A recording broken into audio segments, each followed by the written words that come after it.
On voudrait évoquer donc, dans cette dernière table ronde, évidemment, cette question de la 5e branche de sécurité sociale, hein, qui a été adoptée en août 2020, qui avait suscité de nombreux espoirs, et qui maintenant tarde à être mise en œuvre.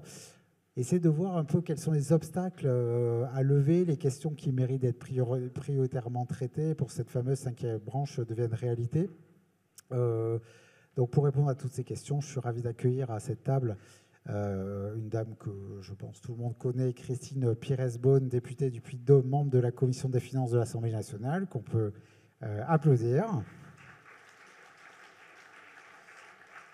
Une autre célébrité du secteur, Laurent Vacher, inspecteur général des finances honoraire, qu'on peut aussi applaudir. Et Véronique Borriello, vice-présidente de la FNADEPA. Merci beaucoup d'être avec nous.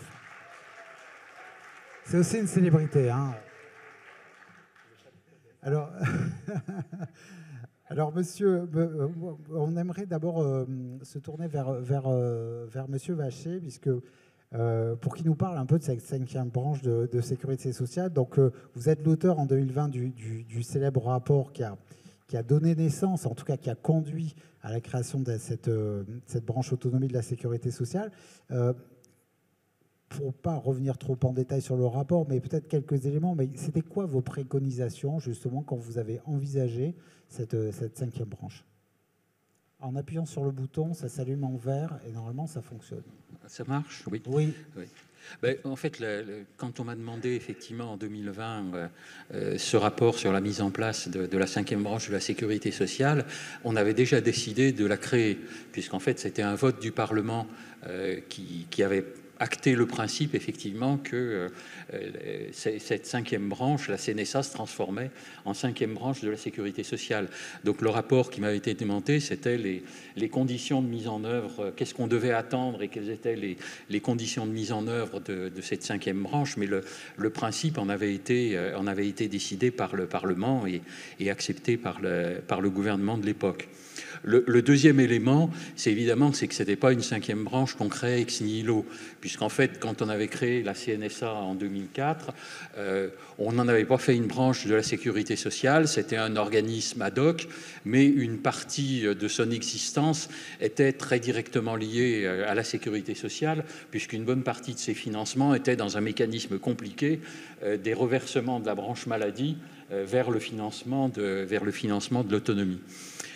Donc on avait déjà institutionnellement l'existence de la CNSA et donc le passage à la 5e branche n'était pas une création ex nihilo. Dans ce qu'on a essayé de dire dans ce rapport, c'est effectivement, c'était notamment, et ça a été le premier chapitre, c'est qu'est-ce qu'on peut attendre de la création de cette 5e branche. Et moi, ce qui me semble effectivement, et ça a été beaucoup dit, du moins dans les propos de Jean-Philippe et puis les questions qui ont été posées, je pense qu'effectivement, c'est une amélioration qualitative de la réponse globale qui est apportée aux besoins de perte d'autonomie, aussi bien des personnes âgées que des personnes en perte d'autonomie. Si le seul avantage de la 5e branche, c'est de dire effectivement, elle est discutée dans le cadre de la préparation des lois de financement de la sécurité sociale, c'est intéressant en soi parce que ça donne plus de visibilité, ça donne plus de latitude au Parlement d'intervenir effectivement sur ce qu'il attend de cette branche autonomie de la même façon qu'il le fait pour les autres branches de la sécurité sociale. Donc c'est pas négligeable le fait effectivement que ça fasse partie du dispositif général des lois de financement de la sécurité sociale. Mais fondamentalement pour les acteurs de terrain, à la fois les professionnels et puis surtout les personnes concernées par la perte d'autonomie, il nous a semblé effectivement que le principal que devait apporter ce passage à une 5e branche de la sécurité sociale, ce serait effectivement une amélioration globale de la réponse qui est apportée aux besoins de perte d'autonomie des personnes âgées, des personnes en situation de handicap. Très bien. On a bien compris la philosophie, les bénéfices attendus. Il y a quand même des obstacles à lever pour que cette 5e branche soit réellement à l'œuvre. Ils sont de quelle nature ces obstacles? Financiers, juridiques, gouvernance, un peu détroits? C'est quoi les obstacles? Oui, alors il y avait un obstacle qui est en train de se résoudre quand même, ou du moins de s'améliorer nettement. C'est effectivement les moyens dont dispose la CNSA comme caisse nationale pour piloter effectivement la politique qu'on lui avait confiée. Quand j'étais directeur de la CNSA, nous avions 96 personnes au total à la CNSA. Voilà, et nous discutions tous les ans âprement avec la direction du budget sur l'existence ou la création de 2 postes supplémentaires au sein de la Caisse nationale. Alors, voilà, les ambitions à un certain moment sont limitées par les moyens qu'on a de mener à bien les politiques. Je pense notamment je rappelle sur les conventions qu'on essayait de passer avec les conseils départementaux sur l'accompagnement de la perte d'autonomie. Je veux dire, j'avais une demi-personne qui était supposée être en capacité de dialoguer avec les 101 conseils départementaux pour mettre en place des contrats et surtout essayer de suivre la mise en œuvre des contrats. Donc là, il y avait une limite intrinsèque qui s'est quand même largement levée avec la dernière convention d'objectifs et de gestion qui a été signée pour la CNSA. Donc les effectifs aujourd'hui sont le double de ce que j'avais connu à l'époque. Donc je pense qu'il y avait effectivement cet obstacle. Le deuxième obstacle, je pense, ça rejoint un petit peu ce que disait aussi Jean-Philippe dans son intervention, c'est que je pense qu'on a juste commencé les étapes de résolution du fractionnement des différentes politiques publiques. On évoquait le problème de l'adaptation du domicile. Dans les propositions du rapport qu'on avait fait, c'était notamment de dire que la responsabilité financière de l'aménagement du domicile des personnes âgées ou des personnes handicapées devrait effectivement être inclus dans le budget de la CNSA pour permettre effectivement d'avoir un arbitrage en se disant quels sont les moyens nécessaires qu'on veut consacrer à l'aménagement de l'habitat par rapport à l'ensemble effectivement des problèmes liés à la perte d'autonomie. Alors qu'aujourd'hui, les budgets, la prime d'adapt, ça se discute dans le cadre du budget de l'ANA, et la CNSA n'est pas du tout impliquée. Alors ça ne veut pas dire de dépouiller l'ANA de son rôle technique de prescripteur du bon aménagement du domicile. Ça, on a besoin d'une agence technique et du savoir-faire de ces gens-là. Mais au moins que l'arbitrage sur qui doit en bénéficier et quels moyens on veut mettre pour l'aménagement du domicile des personnes âgées et des personnes handicapées, que ce soit un des volets de la politique de perte d'autonomie inclus dans le financement de la perte d'autonomie générale. Et je pourrais multiplier les exemples. Il y en a une foultitude d'exemples. C'est pour ça qu'on avait préconisé effectivement tout un ensemble de mesures. Pour le moment, il n'y a que le sujet de l'allocation d'éducation des enfants handicapés qui a été traité, mais il nous semble qu'il y a tout un ensemble de sujets qu'il faudrait réintégrer dans le périmètre financier de la CNSA pour permettre d'avoir un arbitrage global et à certains moments plus d'intelligence dans la mise en œuvre des différentes politiques. Très bien, je vous remercie. Madame la députée, est-ce que vous souhaitez réagir justement à ces propos et justement sur cette question de cet obstacle du cloisonnement? Alors, je ne sais pas si vous avez appuyé sur le bouton. Oui, voilà, c'est parfait. Sur cette question du cloisonnement, enfin de nécessaire décloisonnement des politiques publiques, justement pour mettre en œuvre cette fameuse 5e branche, c'est un vrai obstacle. Je ne sais pas si c'est une spécificité française, mais en tout cas, on en parle depuis tellement longtemps de ces politiques en silo, en tuyau d'or, comme on veut. Ça, c'est un vrai enjeu pour vous de la mise en œuvre de cette 5e branche. Et est-ce que c'est un obstacle qu'on peut essayer de lever à moyen terme ou ça vous semble perdu d'avance? Je pense pas. Bonjour à toutes et à tous. Alors, je ne pense pas que tout le monde me connaisse dans cette salle, tout simplement parce que tout ce qui a trait au domaine social et notamment à votre domaine à vous et votre écosystème n'est pas le mien, puisque moi, je suis bien à la commission des finances, mais ce qui me vaut d'être ici, c'est qu'à un moment donné, voilà, j'ai été mandatée sur un tout petit sujet, mais qui, quand on tire le fil, évidemment, conduit à s'intéresser à tout ce qui tourne autour, c'est-à-dire le reste à charge en EHPAD pour les résidents. Alors, sur cette 5e branche, en tout cas, les objectifs de la 5e branche qui ont été discutés effectivement en 2020 au Parlement, il y avait peu de monde, je crois, pour dire que les objectifs n'étaient pas bons et que cette 5e branche n'était pas la solution, en tout cas, voilà, prendre en charge ce 5e risque. Par contre, dès nos débats, à l'Assemblée nationale, en tout cas, je peux en témoigner.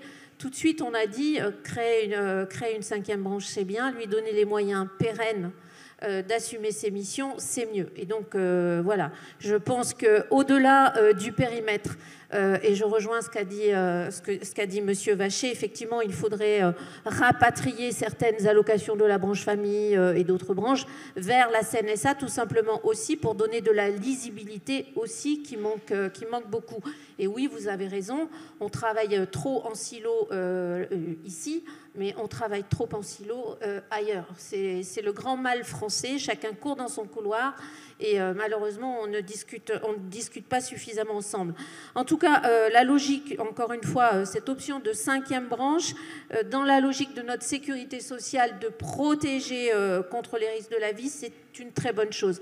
Alors il reste des obstacles, il reste à consolider effectivement le périmètre, il reste à consolider les financements, mais on aura l'occasion d'en reparler évidemment plus longuement. Et puis il y a aussi peut-être l'histoire de la gouvernance locale de cette 5e branche, parce que moi je ne suis pas favorable à ce que la CNSA ait des antennes départementales par exemple. Je pense que ce serait pas un service à rendre à la CNSA, mais je pense par contre que le schéma du tout aux ARS ou du tout au département n'est pas non plus la bonne solution, et que donc il faut voilà, une véritable coopération entre les deux instances, les ARS, le département, et je pense que c'est peut-être le point le plus difficile si je mets de côté les financements, parce qu'on a quand même avancé sur le financement de la 5e branche,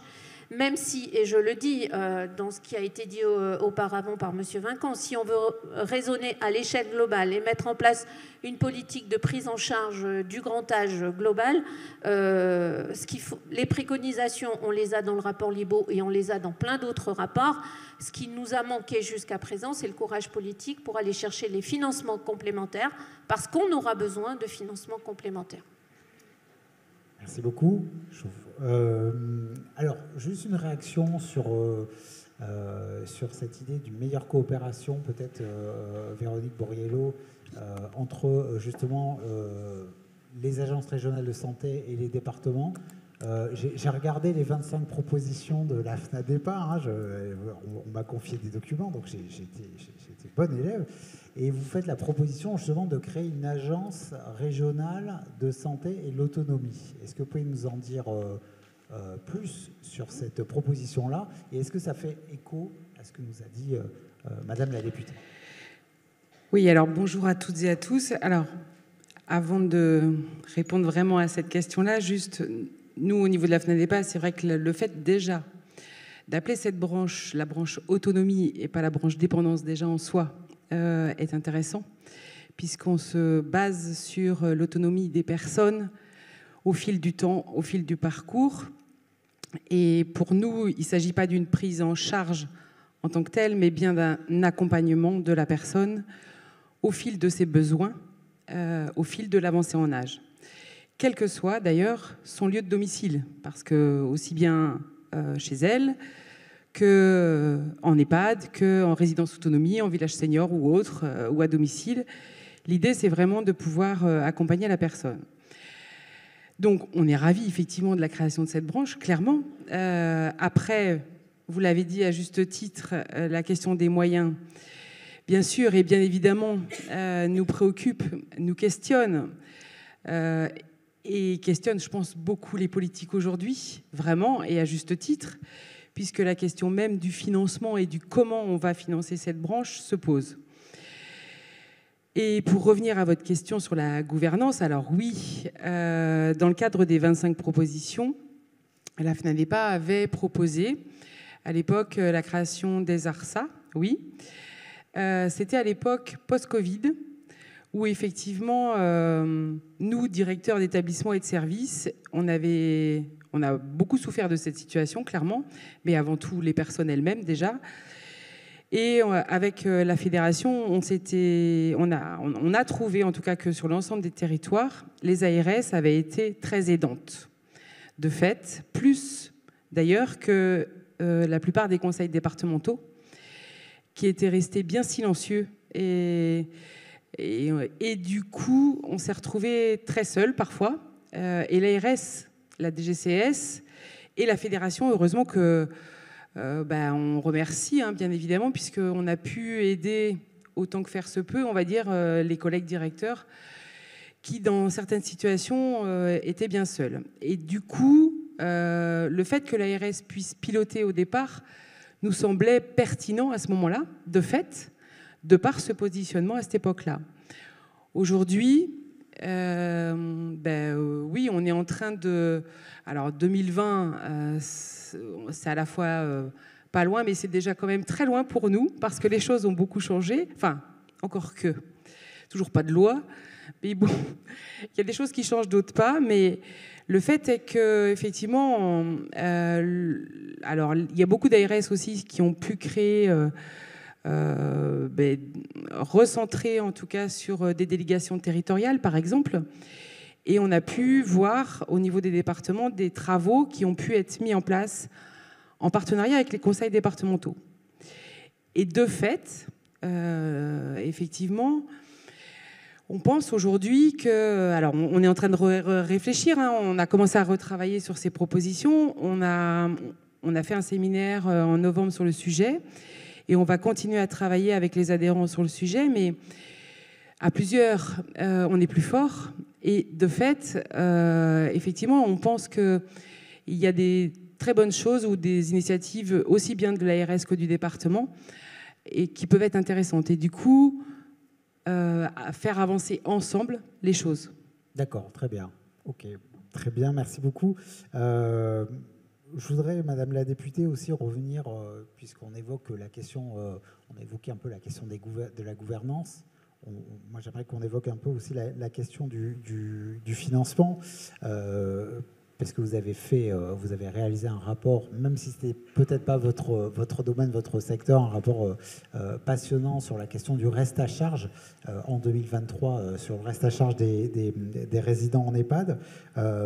C'était quoi, pour revenir peut-être, sans rentrer trop dans le détail, mais les quelques points centraux justement de vos propositions, de ce rapport?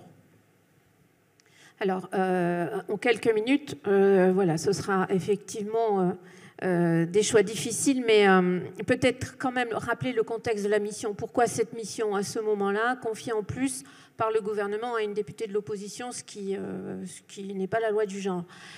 Simplement, je vous ai dit que j'étais à la commission des finances et que certaines aides, que ce soit les APL touchées par les résidents, par exemple en EHPAD, que ce soit la réduction d'impôts, ces aides-là ne marchent pas au budget de la sécurité sociale, mais bien au budget de la commission des finances. Donc il se trouve que depuis des années et des années, je dépose un amendement avec chaque fois plus de succès, puisque ça fait 3 ans qu'il est voté par les députés à la majorité, qu'il est voté par les sénateurs et que les 49.3 font que cet amendement n'est pas retenu dans le budget final. Et il visait donc à faire qu'on transforme cette réduction d'impôts qui ne profite qu'à quelques-uns, et ceux qui, par définition, ont les revenus les plus élevés et qui sont donc imposables, alors que les autres n'ont rien. Donc, transformer une réduction d'impôt en crédit d'impôt, c'est faire que tout le monde ait droit à cette aide fiscale. Et donc, c'est parce que le gouvernement voit bien que d'année en année, il y a de plus en plus de monde qui trouve que c'est une bonne idée, qu'il s'est dit on va lui confier une mission pour voir s'il n'y a pas mieux à faire que transformer. Donc du coup, la mission, c'est comment faire pour baisser le reste à charge en EHPAD. Et bien sûr, quand on s'intéresse à cette question-là, forcément, on s'intéresse aux structures, aux différentes structures, aux différents statuts, aux différents tarifs, à la régulation, au contrôle.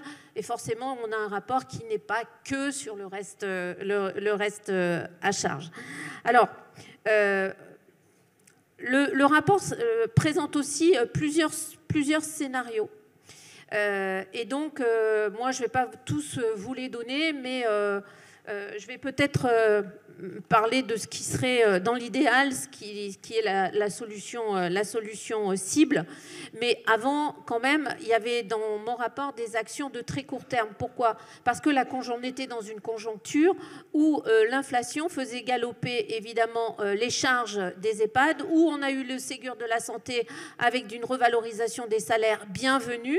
Et tout ça fait que les établissements se sont trouvés dans des situations très, très difficiles difficiles. Ils le sont toujours. Alors pour la région Auvergne-Rhône-Alpes, puisque moi je suis du département du Puy-de-Dôme, je crois qu'on est à 75% d'EHPAD publics encore en difficulté financière importante. Pardon. Donc à l'époque, vu la conjoncture, on a demandé dans ce rapport tout de suite qu'on mette en place un fonds d'urgence pour répondre à la crise non pas structurelle, mais conjoncturelle dans laquelle se trouvaient les établissements. Ce fonds, c'est ce fameux fonds de 100 millions d'euros qui a été acté en 2023, qui a été acté en 2024 et qui est évidemment très, très, très largement insuffisant. Voilà, c'est un pansement, mais ça ne suffit pas, mais c'était déjà ça. Autre mesure du rapport en lien avec ce fonds, c'est de dire dans chaque département, mettons en place des commissions dédiées où siégeront les départements, les ARS, mais aussi la DGFiP. C'est ces fameuses commissions qui ont été installées pour gérer notamment le fonds. Ça, c'est 2 préconisations de court terme qui ont été mis en place. Alors, après... sur les préconisations du rapport, il y avait celle qui s'adresse évidemment aux résidents, qui était la baisse du reste à charge. Et là, la baisse du reste à charge, il y a le court terme. Le court terme, c'est évidemment la mesure qui m'a valu d'être missionnée, c'est-à-dire c'est la transformation de la réduction d'impôt en crédit d'impôt. C'est à peu près 200 € quand même par mois. Donc c'est une réelle baisse du reste à charge pour les familles. Mais c'est aussi, et c'est une proposition que j'ai faite, mais que d'autres et de nombreux autres avant moi avaient fait, c'est cette fameuse fusion des sections soins et dépendance qui, si vous le faites sans ticket modérateur, puisqu'aujourd'hui on a un ticket modérateur sur la dépendance, mais si vous le faites sans ticket modérateur, de facto fait évidemment aussi baisser le reste à charge. Et puis, il y a des propositions qui sont donc plus structurelles, si j'ose dire. Et la proposition cible qui était sur la table, c'est de dire on part d'une feuille blanche, on remet tout à zéro et on se place du côté, effectivement, du résident et on le rassure quelque part en mettant en place un système lisible. Et là, il faut de la simplification. Parce que passer du droit formel au droit réel, c'est une de mes préconisations importantes. Enfin, vous le savez tous, mais une famille qui s'intéresse dans l'urgence à ce qui existe autour d'elle en termes d'établissement, à comment on y rentre, pourquoi on y rentre, qu'est-ce qu'on va y trouver, comment on va être aidé, mais c'est un maquis et c'est la première raison du non-recours de manière générale au droit. Et donc ça, c'est très, très important. Et donc, c'est déjà un maquis pour les professionnels, alors pour les personnes accompagnées. Donc pour les familles et pour les résidents, voilà, vous imaginez. Donc l'idée, c'était de dire, bon, on va mettre en place effectivement, alors c'est peut-être ce service départemental, mais peu importe le nom qu'on lui donne, on met en place en tout cas un système qui permet aux familles, aux futurs résidents de savoir effectivement ce qui les attend, ce qu'ils vont trouver, à quel coût, avec quelles aides. Et puis surtout, on met en place en quelque sorte le dossier unique, c'est-à-dire qu'à partir du moment où on a une perte d'autonomie petite, on commence notre dossier, ce dossier nous suit partout, sans rupture, sans aucune couture, et ça aussi c'est important. Je suis désolée, je vais vite. Ensuite, sur la tarification des établissements, la proposition cible, et qui demande un peu de temps bien sûr, c'est de dire il faut arrêter avec ces tarifs départementaux et avec voilà, cette forêt de tarifs. Nous, on prône des tarifs nationaux. Alors, pas un tarif national, mais des tarifs nationaux. Ça peut être 4, ça peut être 5. Pourquoi ? C'est parce que dans le coût de l'hébergement, le facteur clé, c'est aussi celui de l'immobilier. Et que quand vous avez un établissement à construire en région parisienne, c'est évidemment pas la même chose que dans le Cantal ou dans le Puy-de-Dôme. Et donc, on pourrait avoir, et c'est pas une usine à gaz, d'ailleurs, les APL, elles sont formées comme ça. Il y a 4 zones en France, ou 4, et vous avez des APL. Donc, c'est tout à fait faisable. Si on a des tarifs nationaux, c'est pour aussi pouvoir réguler et s'assurer qu'on a une offre de base de qualité. Je ne suis pas en train de dire qu'il ne faut plus qu'un seul tarif, une seule offre, non. mais une offre de qualité, Oui, de c'est base, un plancher, tarif national, un plancher, un bon plancher. Ouais, un bon plancher. Ouais. Oui, un bon plancher. Donc après, si on a des prestations complémentaires avec des tarifs complémentaires, ok, il n'y a pas de souci. Il faut si on se laisse un peu de temps, si on arrive à avoir cette structuration, ça veut dire que derrière, on a aussi le financement du grand âge. Et là, moi j'insiste, pour moi ça doit être un financement public. Et c'est peut-être là où on va peut-être pas forcément être d'accord, mais je pense que dans notre pays, on a les moyens de prendre en charge dignement le grand âge et le risque de perte d'autonomie. J'en suis vraiment persuadée. Voilà.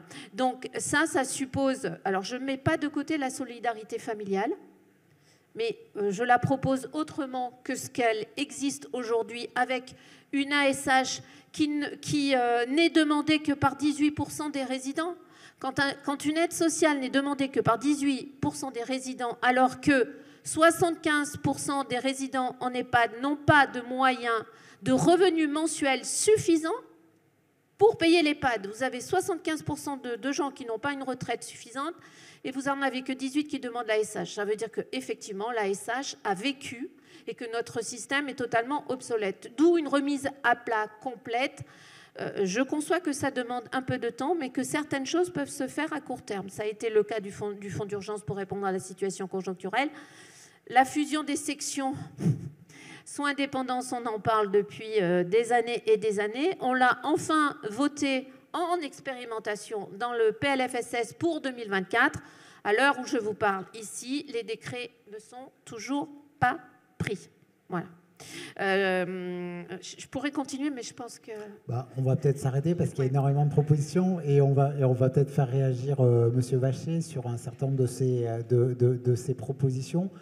Monsieur Vacher, voilà, par rapport à ce qui a été proposé, à comment ça avance, au constat de Madame la députée, qu'est-ce qu'on peut en dire ? Je resterai sur un plan technocratique, si je puis dire, parce qu'effectivement, le choix politique appartient à l'Assemblée et au gouvernement. Pour compléter ce qui a été dit, et ça revient à ce qu'on disait sur la complexité du système et les politiques en silo.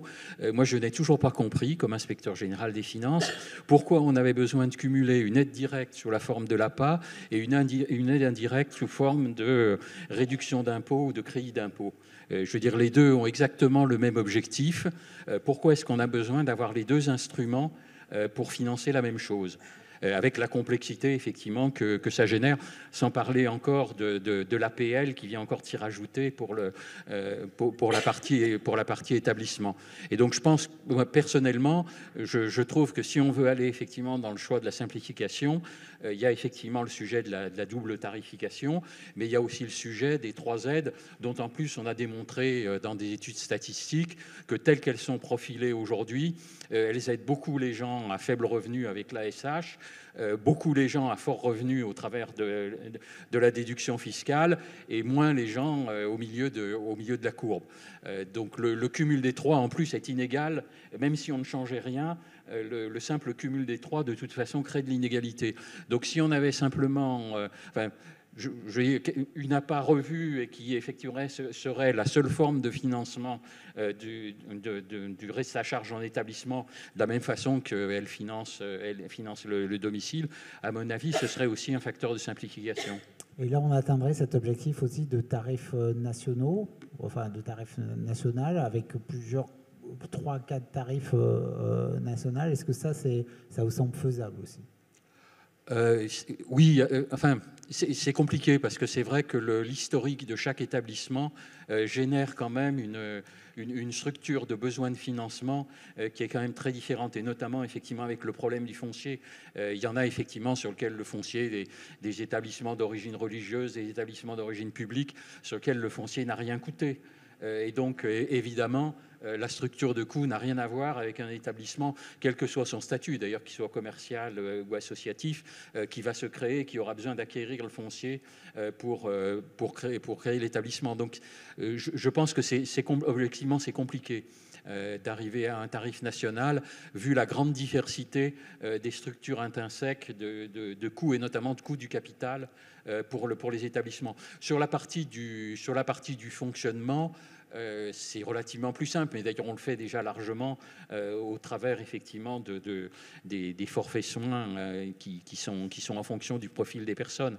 Mais pour le reste, pour tout ce qui est effectivement du domaine du reste à charge, je pense que malheureusement c'est très compliqué d'arriver à quelque chose qui fasse l'abstraction de l'historique capitalistique en quelque sorte des établissements. Très bien. Véronique Borriello, sur ces différentes propositions, peut-être pour rebondir sur ce que nous dit Laurent Vacher, et parmi les propositions, lesquelles vous choisiriez, lesquelles vous semblent, en tout cas, lesquelles vous semblent faisables à moyen terme? À travers les propos, là, j'ai entendu plusieurs choses, j'ai noté, j'ai complété effectivement par rapport à mon propos plusieurs points qui, à mon sens, en tout cas, sont importants. J'ai entendu le fait de partir d'une feuille blanche, et ça, je trouve ça intéressant parce qu'effectivement, on se rend bien compte que le système aujourd'hui, on en parlait tout à l'heure, mais un peu à bout de souffle. Et effectivement, remettre tout à plat permettrait de revoir complètement les choses. J'ai entendu aussi dossier unique. Alors oui, nous, ça c'est important. On a aujourd'hui un site qui nous le permet sur un dossier à travers Via Trajectoire, par exemple. Pour autant, nous, utilisateurs, c'est pas toujours très simple au quotidien, clairement. Et puis, il n'est pas forcément adapté pour toutes les offres de services qui sont proposées aujourd'hui. Donc, il mériterait d'être revu. En tout cas, il a le mérite d'exister. L'accessibilité financière, oui, pour nous, moi qui suis dans le public territorial, bien évidemment, sur la notion de service, sur la notion d'accessibilité, c'est extrêmement important. Alors, les tarifs nationaux, pourquoi pas, j'ai envie de dire, mais c'est faire fi du décret qui est sorti récemment, applicable sur les tarifs différenciés. Parce que ça aussi, ça pose question. On attend aussi, nous, des éléments pour pouvoir effectivement définir des éléments concrets. Aujourd'hui, on a des multitudes de tarifs dans les établissements, mais c'est parfois hallucinant, avec des prestations de services ou pas. La loi ASV permettait d'inclure un certain nombre de prestations, d'autres pas. Du coup, on se retrouve avec un éventail, mais hallucinant. Et c'est vrai que pour le grand public, c'est pas très lisible, en tout cas. On parlait des APL, mais les APL ne font que baisser aujourd'hui. Enfin, que ce soit les allocations logement ou les APL, excusez-moi, mais en 10 ans, le reste à charge, pour le coup, a augmenté, de fait. Donc oui, il y a vraiment une réflexion à conduire sur le sujet avec ces notions-là, vraiment. Quant à la section dépendance et soins, oui, vraiment, on attend. Et on attend effectivement que ça puisse porter ses fruits avec une idée majeure quand même, c'est la simplification, clairement. Parce que dans la gestion, c'est d'une complexité hallucinante. Très bien. Madame Lasbuté, je crois que vous souhaitiez réagir à certains propos de M. Vacher. Oui, juste parce que je ne l'ai pas dit, mais effectivement, dans le rapport, il y avait l'idée de dire profitons aussi pour simplifier toutes les aides qui existent aujourd'hui. Parce que vous avez cité l'APL, vous avez cité l'APA, il y a la réduction d'impôts, il y a aussi la SH, il ne faut pas l'oublier. Donc ces 4 aides, elles doivent représenter de mémoire, je crois que ça fait quelques milliards. Je me demande si ce n'est pas 5 au total, mais enfin, peu importe. Toujours est-il que si nous reprenions l'ensemble de ces aides, l'enveloppe, et que nous allions vers une allocation unique, universelle, je dis bien universelle, je l'avais appelée OSAE, ou allocation universelle solidaire d'autonomie en établissement, nous rendrions encore une fois beaucoup de services à l'ensemble des résidents et des familles, mais surtout, je pense qu'on leur assure une tranquillité d'esprit, parce que l'idée, c'est de dire ne vous inquiétez pas, le risque perte d'autonomie, il sera pris en charge par la solidarité nationale et la solidarité familiale. Je ne l'exclus pas. Et ça, je pense qu'on gagnerait aussi en lisibilité. Je suis consciente que ça demande des périodes de lissage et que donc, c'est pour ça que la transformation de la réduction en crédit d'impôt, elle est tout à fait nécessaire, mais tout de suite justement, pour mettre fin à ces inégalités dans un contexte inflationniste des tarifs. Et peut-être pire demain, parce que vous l'avez évoqué, avec ce décret sur la tarification différenciée. Alors moi, je ne vais pas vous dire que ce n'est pas une bonne chose, la tarification différenciée, parce que je l'avais proposé aussi dans le rapport, mais pas dans les proportions et sans les garde-fous que le décret aujourd'hui prévoit. Très clairement, aller jusqu'à 35%, mais je considère que c'est une hérésie. Et de toute façon, relisez-le, si dans le rapport, je me souviens très bien avoir dit que on pouvait aller vers un tarif différencié, notamment parce que quand vous avez un établissement avec 100% des places habilitées à l'aide sociale et que vous avez des écarts de revenus de 1 à 3, par exemple, pour les résidents, c'est pas illogique de dire que celui qui a 3 000 € de retraite peut payer un peu plus. Mais c'était pas du tout une préconisation pour régler en charge le problème structurel de financement des établissements. J'imagine, Véronique Borrello, que vous partagez cette analyse. Hein, oui. C'est pour ça que vous avez évoqué ce fameux décret. Tout à fait. Après, pour compléter mon propos, il y a aussi la prévention. C'est un aussi des axes qui me tient particulièrement à cœur, qui faisait partie également des 25 propositions et qui, je pense, sera reprise également dans les nouvelles propositions. Mais aujourd'hui, clairement, alors dans votre rapport, vous en faisiez mention, c'était précisé que le financement pouvait être complété par les actes de prévention. Aujourd'hui, la tarification est basée sur l'aspect curatif, principalement, à travers le GMP, à travers le PMP, les grilles Agir, j'en passe, on les connaît. Mais aujourd'hui, tout le mode de financement est basé sur l'aspect curatif. Pourquoi, à un moment donné, on n'inverserait pas? C'est pour ça que l'idée de la feuille blanche me séduit vraiment, dans le sens où plutôt que de chiffrer en fait combien ça nous coûte, les remboursements d'assurance maladie, les actes pour traiter en fait les maux, MAUX, pourquoi est-ce qu'on ne ferait pas l'inverse et qu'on ne valoriserait pas les actions de prévention qui ont un coût aussi, certes, mais ce serait une redistribution, ce serait un calcul dans l'autre sens. Et je trouverais ça beaucoup plus pertinent. Un exemple flagrant, c'est combien coûte une personne qu'on accompagne aux toilettes, par exemple. Eh bien, il vaut peut-être mieux l'accompagner aux toilettes pour faire en sorte qu'elle soit autonome le plus longtemps possible, plutôt que de mettre un change ou que de la grabatariser, entre guillemets, qui, elle, par contre, aujourd'hui, rapporte. Non, mais aujourd'hui, on se tire les cheveux, clairement. Ouais, à un moment donné... C'est comme financer un petit peu plus de kinés dans les EHPAD pour éviter que... C'est ça. Mais oui, mais... Ouais. Aujourd'hui, on en est là, et nous, directeurs d'établissement, parfois, on s'arrache les cheveux en disant, mais on nous pousse, ce système de tarification nous pousse à... Ben oui, c'est comme la T2A au niveau de l'hospitalier.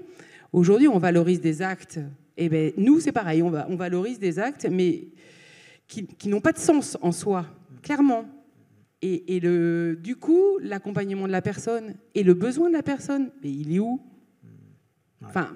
C'est pas possible. Tout à fait. Ouais. Alors ça, c'est un changement de logique énorme. Hein. Mais c'est un changement de paradigme. Ça, je vous l'accorde. Et d'autant plus que ça serait effectivement raisonnable de le faire, étant donné que si on le fait, peut-être qu'on va prévenir des dépenses bien plus importantes, sachant, comme on l'a évoqué ce matin, qu'il n'y a rien de plus certain que l'évolution démographique de notre pays. C'est même presque plus certain que la question de l'environnement. Donc c'est vraiment une question très importante, cette question de la prévention. Pour revenir sur cette question du financement, parce que c'est le nerf de la guerre, Laurent Vachey, est-ce que s'il y avait des mesures que vous prendriez si vous étiez aux commandes, voilà, et peut-être que vous serez aux commandes un jour, voilà. Est-ce que si vous étiez aux commandes, voilà, est-ce qu'il y aurait des... D'abord, moi, je voulais vous demander un petit peu vos propositions à moyen terme, à long terme, les propositions un petit peu structurelles que vous prendriez pour justement financer cette 5e branche. Après, peut-être qu'on s'intéressera à des mesures beaucoup plus effectivement prioritaires. Ça serait quoi votre voilà, votre mesure prospective un peu. Ouais. Ouais. Je pense que sur les perspectives de financement de la perte d'autonomie, d'abord le point de départ, c'est que je ne crois plus aujourd'hui au fait qu'il y ait une grande loi sur le cinquième risque et la perte d'autonomie. Je veux dire, ça fait 3 présidents qui nous promettent la grande loi qui va venir sur la perte d'autonomie.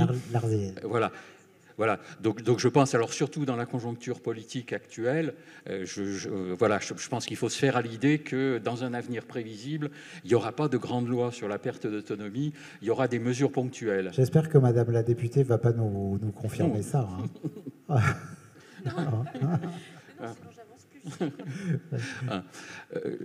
Bon, alors après, effectivement, il y a la question sur les mesures ponctuelles. Ça fait un peu le lien avec ce que je voulais dire, moi, surtout avec des sujets sur lesquels je travaille à titre personnel par ailleurs avec d'autres acteurs.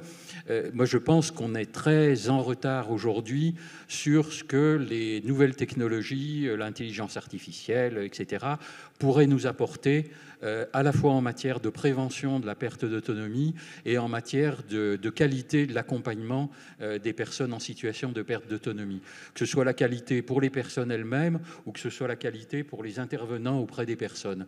Et moi, je suis frappé effectivement par le caractère très balbutiant, très souvent assez décevant de ce qui existe aujourd'hui en matière de mobilisation des nouvelles technologies et de l'intelligence artificielle au service effectivement du secteur de la perte d'autonomie, notamment de la perte d'autonomie des personnes âgées.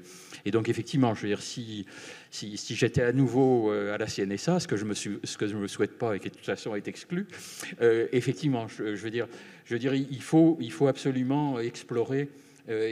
Pour prendre simplement un exemple, je ne citerai pas d'acteurs en particulier, mais je suis actuellement une expérimentation qui, avec un dispositif technique particulier en EHPAD, démontre une réduction de, selon les établissements, entre 50 et 80% des chutes des personnes âgées.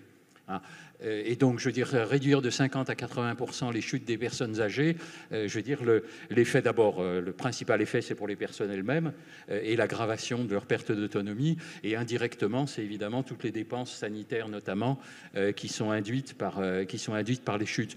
Donc, je veux dire, il y a des sujets qui existent plus en amont sur le domicile. Il existe aujourd'hui des dispositifs qui sont encore au stade expérimental auquel je m'intéresse, qui permettent effectivement de suivre réellement au domicile des personnes à partir d'un simple smartphone et d'outils connectés les principaux facteurs de risque de perte d'autonomie liés à l'état de santé de la personne âgée. Il y a la fameuse expérimentation ICOP, enfin le programme ICOP, qui prévoit justement un suivi. Qui fait partie, on a beaucoup parlé avec le gérontopole de Toulouse. Donc voilà, donc il y a beaucoup de choses dont on sent qu'elles sont en germe, et je sens qu'aujourd'hui il n'y a pas il n'y a pas la structure, il n'y a pas la volonté, il n'y a pas on n'y va pas. Alors ça rejoint un petit peu ce qu'on disait en coulisses avec Madame la députée. Je pense que là-dessus, on paye aussi l'instabilité au niveau politique des ministères santé et sociaux. C'est-à-dire qu'on voit bien que... C'est vrai que ce n'est pas les ministères les plus durables. Voilà. Les ministères eux-mêmes, les ministres qui passent ont certainement des bonnes idées, leurs directeurs de cabinet, leurs conseillers aussi. Quand ils sont là un an, je veux dire, la bonne idée reste au stade de la bonne idée. Alors la bonne idée qu'ils ont eu eux-mêmes, la bonne idée qu'on leur a soufflé et où on les a convaincus, et puis ça prospère pas. Et donc je pense que ça aussi c'est un des obstacles importants, invisibles mais importants pour notre secteur. Très bien. Véronique Borriello, justement, vos propositions pour financer cette fameuse 5e branche. Alors, vous avez évoqué la question effectivement de la prévention. Ça, c'est pas vraiment du financement, c'est essayer d'éviter de dépenser trop ensuite. Est-ce que vous faites partie comme Madame la députée, du considérer qu'il faut que ça reste un financement tout ça public, ou est-ce qu'il peut y avoir des financements mixtes de cette branche? Comment vous voyez les choses? C'est compliqué, Oui, c'est compliqué. Après, la prévention, comme j'ai dit tout à l'heure, pour moi, ça pourrait être une refonte complète du système de sécurité sociale, hein, même à la base. Et pouvoir prévenir plutôt que guérir, voilà, en quelque sorte. Et le mode de financement pourrait être revu complètement à l'inverse. Ça, c'est une hypothèse. Pourquoi pas, j'ai envie de dire. Après, public, bien évidemment, au vu, effectivement, voilà, du lieu. Enfin, moi, je suis attachée, effectivement, à la fonction du service public, à l'esprit de solidarité, clairement. Enfin, ça fait partie aussi des leitmotivs. Pour autant, je ne pense pas qu'il faille exclure aujourd'hui les autres possibilités. Vraiment, aujourd'hui, moi, je trouve qu'on en est à un tournant où il faudrait qu'on puisse tout mettre à plat et essayer de faire ressortir justement le meilleur des dispositifs qui puissent permettre des échanges. Mais c'est quoi les autres possibilités? C'est faire appel à d'autres formes de solidarité, à quelque chose de plus privé? Ça serait quoi en fait pour financer tout ça? Parce qu'on voit bien qu'on est à un tournant, mais ça concerne l'ensemble de notre système de protection sociale. C'est-à-dire qu'il y a de moins en moins d'essence dans la machine. Donc voilà, est-ce que tout ça, ça doit s'éroder? Est-ce qu'on doit privatiser un certain nombre de prestations? Enfin voilà. Je pense pas, non. Vraiment pas. Ouais, non mais d'accord, mais je pose la question. Ça, c'est mon sentiment, mais non, oui, je pense pas, sûr. vraiment pas. Non, bien sûr. Aujourd'hui, de toute façon, les résidents s'autofinancent, hein, on l'a vu tout à l'heure. Bien sûr. Avec des disparités énormes d'un territoire à un autre. Ça, c'est juste hallucinant quand même. Même si les besoins, effectivement, peuvent être différents d'un territoire à un autre, certes, mais il y a des fois, quand même, ça ne justifie pas cet écart de tarifs, cet écart de reste à charge. Enfin, clairement, là-dessus, je vous rejoins. C'est juste hallucinant. Bon. Alors, Madame la députée, moi, j'aimerais vous entendre sur le sujet, justement, de cette question du financement de la 5e branche. Encore une fois, je rappelle ce postulat. Il n'y a plus d'argent dans les caisses. En tout cas, voilà, il y a un déficit énorme. On est dans des marges de manœuvre de plus en plus contraintes. Effectivement, la situation politique n'aide pas, mais en tout cas, il y a une réalité. Est-ce que justement, quand on va penser financement de cette fameuse 5e branche, il va falloir envisager d'autres solutions que du financement public?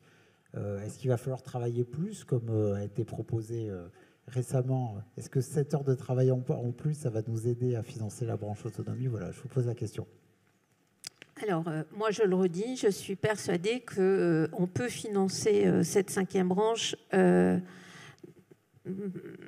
de manière 100% publique. Voilà, je le dis. Et le deuxième jour de solidarité qui refait surface, personnellement, j'y suis opposée. La journée de solidarité qui existe aujourd'hui, il faut savoir qu'elle n'est pas pour tout le monde. Elle concerne les actifs, elle ne concerne pas les retraités, par exemple. Elle concerne les actifs, mais elle ne concerne pas tous les actifs. Les professions libérales, elles n'y participent pas, les artisans, les commerçants. Donc, moi, voilà, encore une fois, je propose des aides universelles et des contributions universelles. Je pense que nous, socialistes, je le dis, à un moment donné, on a fait l'erreur de dire il faut des allocations en fonction, par exemple, les allocations familiales, etc. On a eu cette idée de dire il faut tout faire en fonction des revenus.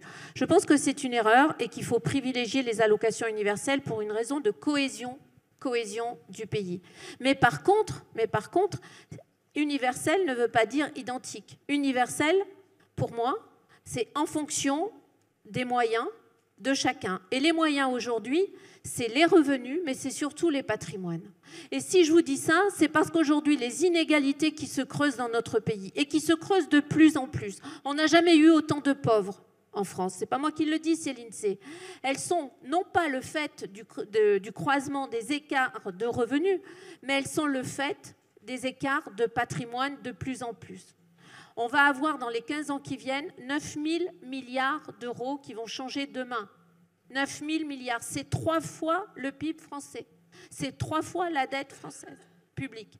Donc ne me faites pas dire qu'il n'y a pas d'argent public pour financer la 5e branche. Il y a de l'argent public. Encore une fois, c'est des choix politiques. Est-ce que c'est vers ce secteur-là qu'on veut diriger l'argent ou pas. Je vais vous donner un chiffre, et c'est pas moi qui le donne, c'est le magazine Challenge, et c'est pas un magazine marxiste que je sache, et il donne ces données tous les ans depuis 1996. Donc c'est une période longue, 1996.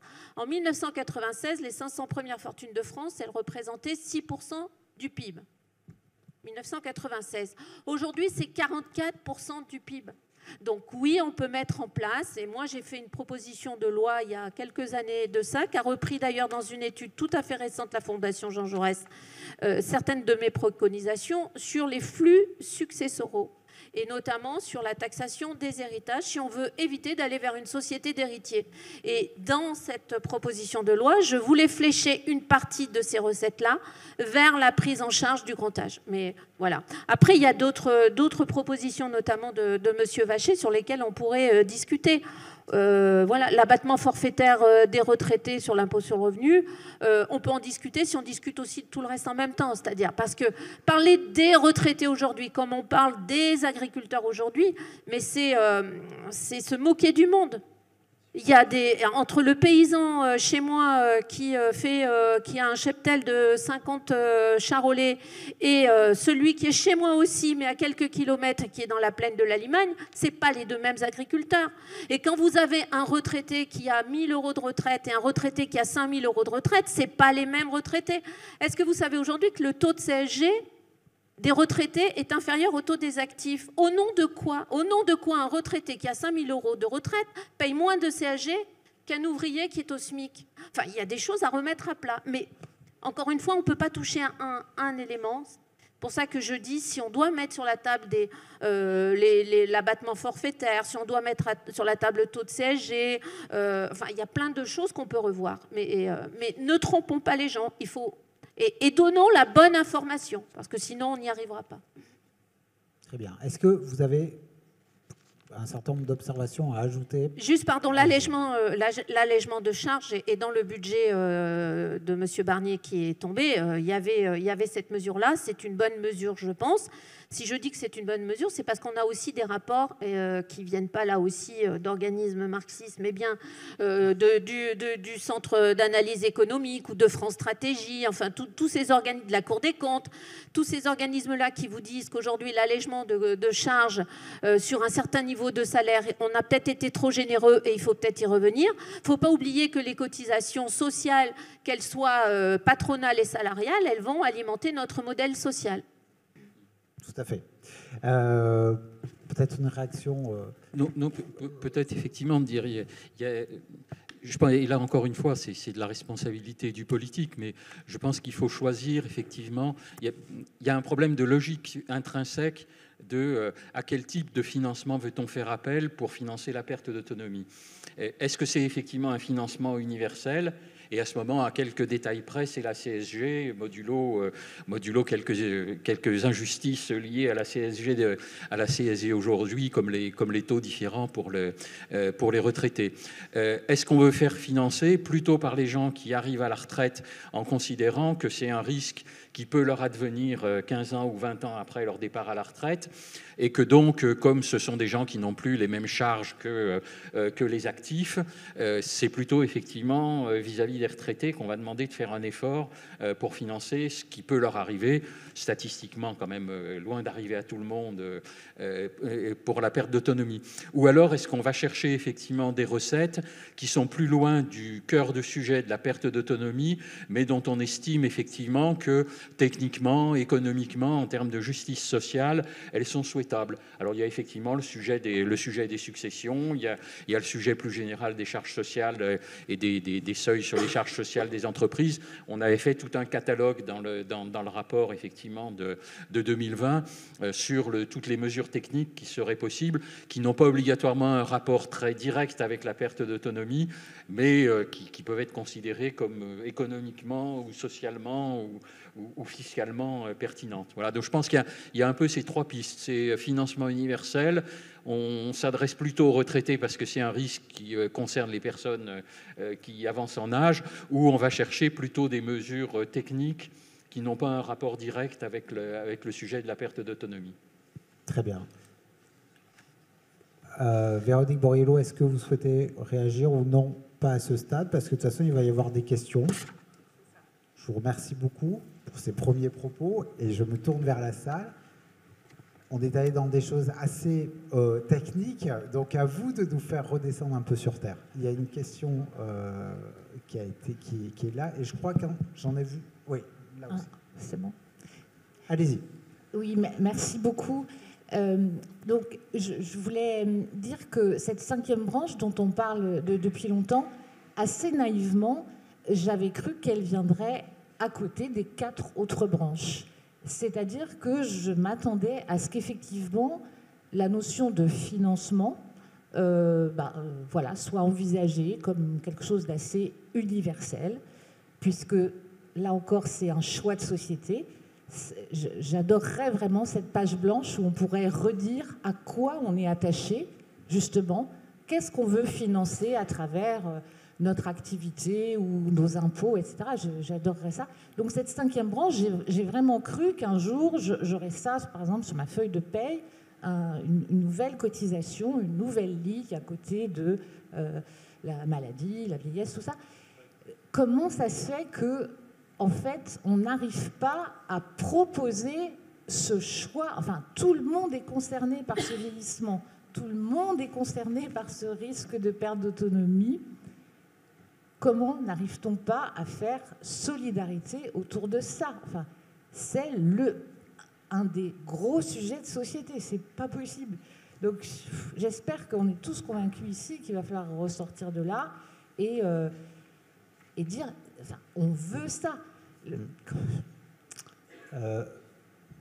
Laurent Vacher, ou peut-être, enfin, voilà, cette question, effectivement, on peut se poser la question de cette 5e branche, est-ce que 5e risque, en fait?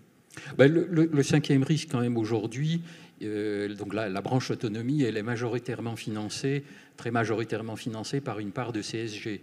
Donc de ce point de vue-là, il y a une recette affectée au risque autonomie. C'est une part de la contribution sociale généralisée. Il y a quelques à côté, notamment la journée de solidarité et son extension aux retraités, mais principalement c'est la CSG qui finance la branche autonomie. Donc de ce point de vue-là, c'est relativement clair sur la source du financement. Après, pourquoi est-ce qu'on ne va pas vers un risque universel?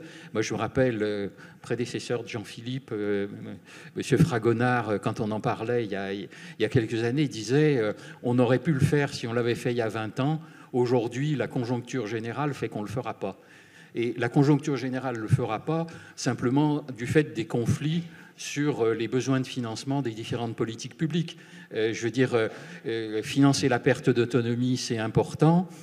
Pour prendre un sujet un peu touchy sur ces trucs-là, financer l'effort de défense, vu ce qui se passe aujourd'hui en Europe, c'est aussi important.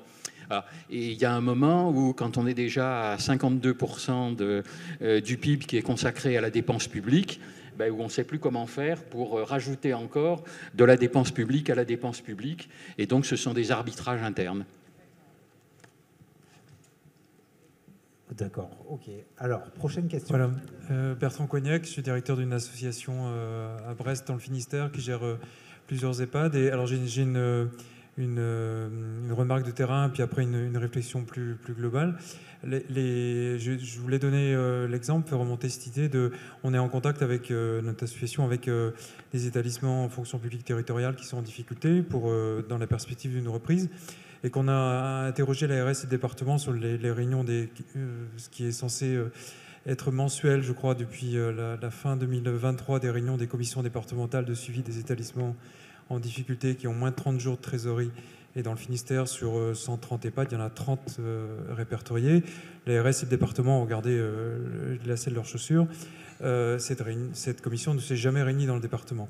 Donc on est en train, et donc on est établissement par établissement en train de discuter, de taper à la porte des uns et des autres, ou essayer de réunir les agendas. Et donc on met 3 mois à avoir un rendez-vous pour faire le point de la situation. Bon, c'était juste une remontée de terrain entre l'effet d'annonce qu'il peut y avoir au niveau national et puis ce qui se passe sur le terrain et concrètement. Et après, j'ai une réflexion plus générale qui fait écho à ce que vous avez dit, Monsieur Vachet, c'est-à-dire qu'il n'y aura pas de réforme globale.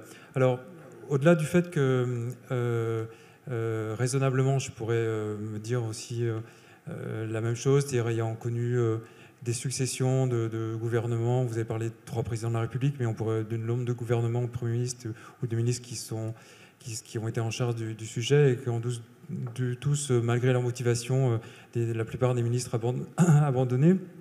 On pourrait se dire ça qu'effectivement, il n'y a pas d'espoir de réforme globale.